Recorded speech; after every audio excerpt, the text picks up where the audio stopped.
Hai, apa kabar semuanya? Semoga kabar Anda baik-baik saja.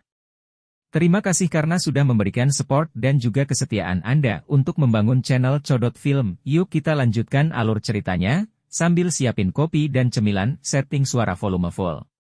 Gasken. Apakah ada sesuatu dalam diriku yang pantas mendapatkan perhatian mereka? Xiao Yan juga bingung. Seharusnya itu api anehmu. Meskipun mayat hidup ini memiliki sifat dingin dan suram, tidak menutup kemungkinan mereka akan melakukan eksperimen aneh dengan hal-hal aneh seperti api aneh. Raja Naga Emas juga berkata perlahan. Lupakan saja, ambil satu langkah pada satu waktu. Satu malam hening, 3 hari berlalu dalam sekejap mata. Segel gerbang batu di depan semua orang juga melemah pada saat ini dan akan terbuka. Di luar Shimen penuh sesak dengan orang-orang, dan penantian selama 3 hari yang membosankan telah berakhir. Menabrak. Ruang di depan saya sangat terdistorsi. Itu membuat suara deras seperti air, dan dengan penyebaran suara ini, fluktuasi di ruang itu menjadi semakin keras. Melihat momentum ini, Shimen akan segera terbuka. Tidak ada kekurangan kemanusiaan dengan mata jahat. Hah? Melihat segel energi yang menjadi semakin ilusi di bawah fluktuasi, di luar lautan manusia, mata banyak orang diam-diam bersinar merah, dan bahkan napas mereka menjadi jauh lebih berat, memegang senjata. Telapak tangan juga perlahan mengerahkan kekuatan. Aku tidak tahu darah dan darah macam apa yang akan ada dalam kompetisi harta karun. Xiao Yan juga berkata dengan emosi. Kemudian Xiao Yan melihat ruang yang semakin terdistorsi dengan mata menyipit. Dalam suara gemerincing yang aneh, dia merasakan fluktuasi energi yang sangat menakutkan. Fluktuasi ini sangat manik, seolah-olah ditekan di gunung berapi di bawah kerak bumi seperti letusan gila. Menabrak. Ada suara terburu-buru aneh lainnya. Ruang yang terdistorsi tiba-tiba mengembun, dan kemudian hanya ada ledakan keras. Ruang yang terdistorsi itu seperti kaca rapuh, dengan pop. Meledak menjadi puing-puing ruang kecil yang tak terhitung jumlahnya. Ayo, reruntuhannya terbuka. Pada saat segel ruang meledak, ada sosok yang tak terhitung jumlahnya di sekitar lautan manusia. Mata mereka langsung merah, dan ada raungan serakah rendah dari tenggorokan mereka. Dengan pembukaan gerbang batu secara bertahap, aura kuno dan sunyi perlahan-lahan melayang keluar, menyebabkan banyak orang terlihat khusyuk. Bagi banyak orang, hal-hal dari zaman kuno cukup sakral. Melihat gerbang batu yang terbuka, Xiao Yan bergerak, menyapu ke belakang dengan ringan, dan kemudian kembali ke posisi sebelumnya. Melihat tindakannya, banyak orang mengatupkan mulutnya dan mengutuk orang yang berkhianat di dalam hati mereka. Wah, Xiao Yan menjelaskan bahwa dia tidak ingin menjadi yang pertama memasuki reruntuhan misterius ini. Pintu perlahan terbuka, dan suara berderit berangsur-angsur berhenti. Ketika semua orang di alun-alun saling memandang, tidak ada yang berani masuk lebih dulu. Xiao Yan tidak memperhatikan keheningan di luar Shimen. Dia menyentuh Najie dengan jari-jarinya, dan senyum di sudut mulutnya cukup cerah. Dia tidak menyangka bahwa dia baru saja memasuki reruntuhan. Raja Naga Emas merasakan inti iblis naga. Di luar Shimen, akan ada beberapa pria kuat dari waktu ke waktu datang dari luar, jelas beberapa pria kuat yang menemukan pembukaan gerbang batu, dan melihat semakin banyak pria kuat berkumpul. Mereka yang datang lebih dulu orang-orang dan pasukan tidak bisa menahannya lagi. Setelah beberapa saat, seseorang akhirnya berjalan ke gerbang batu perlahan dan tidak bisa menahannya. Jeritan itu tidak ada habisnya. Kembali. Dibandingkan dengan orang-orang yang cemberut ini, ekspresi Xiao Yan berubah pada saat ruang meledak.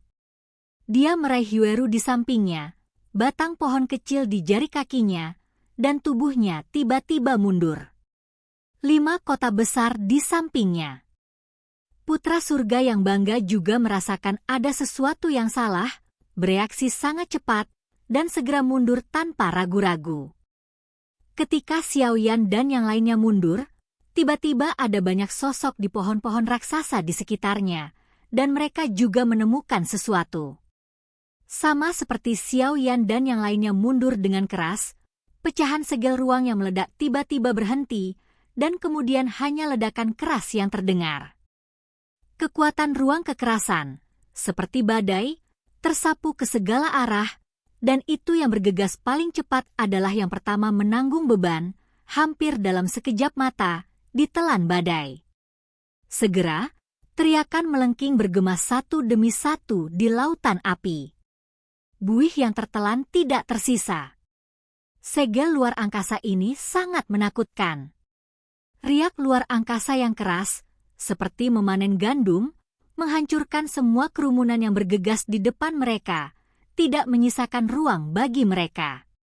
Di sisi lain, beberapa pembangkit tenaga listrik di belakang akhirnya menyadari bahwa ada sesuatu yang salah, sehingga kerumunan yang bergegas ke depan tiba-tiba berbalik dan melarikan diri karena malu.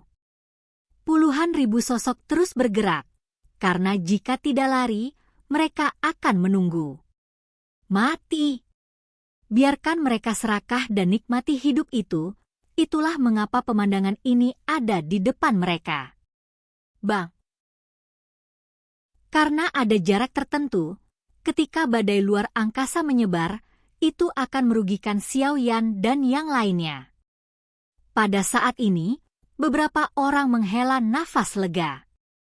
Ketika mata mereka tersapu, mereka melihat lolongan menyedihkan yang tak terhitung jumlahnya. Sosok yang berteriak itu berguling-guling di tanah, dan darah merah cerah menodai sebagian besar tanah di luar Shimen. Sungguh segel luar angkasa yang menakutkan. Setelah bertahun-tahun yang tak terhitung jumlahnya, itu masih bisa memiliki dampak yang begitu mengerikan. Layak untuk menjadi peninggalan puncak Kaisar Dou. Lihat kekuatan destruktif yang disebabkan oleh fluktuasi ruang ini. Di sekelilingnya, ekspresi kaget muncul di pipi putra terhormat dari 8 kota besar dan lainnya. Ayo pergi. Orang-orang ini terlalu tidak sabar dan pantas mendapatkan nasib buruk. Xiao Yan tersenyum dan melambaikan telapak tangannya, dan sosoknya berubah menjadi cahaya pelangi, tersapu di gerbang batu. Pada saat yang sama, banyak pembangkit tenaga listrik lain yang juga berhasil menghindari fluktuasi spasial juga segera melemparkan sosok itu berubah menjadi siluet kabur dan tersapu ke dalam gerbang batu. Gua Kaisar akhirnya terbuka pada saat ini. Dengan pendekatan bertahap, beberapa kabut abu-abu yang mengambang di gerbang batu secara bertahap menjadi lebih tipis, dan raksasa Wewem Plovelkom akhirnya muncul di bidang penglihatan Xiao Yan dan yang lainnya. Melangkah ke gerbang batu dan melihat sekeliling, bagian terdalam dari gerbang batu adalah aula besar hampir 1000 kaki, hampir seperti puncak gunung kecil, aula cabang aula jiwa menjadi sangat kecil. Menatap makhluk raksasa yang berdiri di antara langit dan bumi ini, perasaan tidak berarti muncul secara spontan. Lalu yang disebut keberuntungan besar seharusnya ada di mana? Orang-orang yang hadir juga mengerti. Seluruh tubuh aula raksasa berwarna merah, dan dari kejauhan, sepertinya nyala api naik, di ruang putih abu-abu ini, sangat mempesona. Pembangkit tenaga listrik di sekitarnya juga sedikit hilang, karena skala besar aula raksasa merah. Setelah beberapa saat, mereka kembali sadar dan saling memandang dengan ekspresi mengejutkan di mata mereka, layak menjadi level kaisar. Ditinggalkan oleh yang kuat, tulisan tangan seperti itu memang megah dan atmosfer. Ichi. Satu demi satu, sosok-sosok itu perlahan-lahan melambat, dan kemudian berhenti beberapa ratus meter dari gerbang batu. Berdiri di sini, aula raksasa itu bahkan lebih besar. Sepintas, bagian atas aula raksasa itu sepertinya dimasukkan ke dalam puncak awan. Tidak heran itu harus ditutup dengan segel ruang, aula yang sangat besar.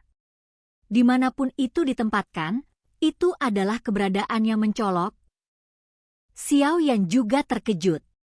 Ayo pergi ke sini. Kekuatan jiwaku telah merasakan nafas monster naga, kata Xiao Yan sambil menarik Yuru. Lalu kenapa kita tidak pergi ke aula utama? Bagaimana dengan Great Fortune? Yueru juga berkata dengan penuh semangat.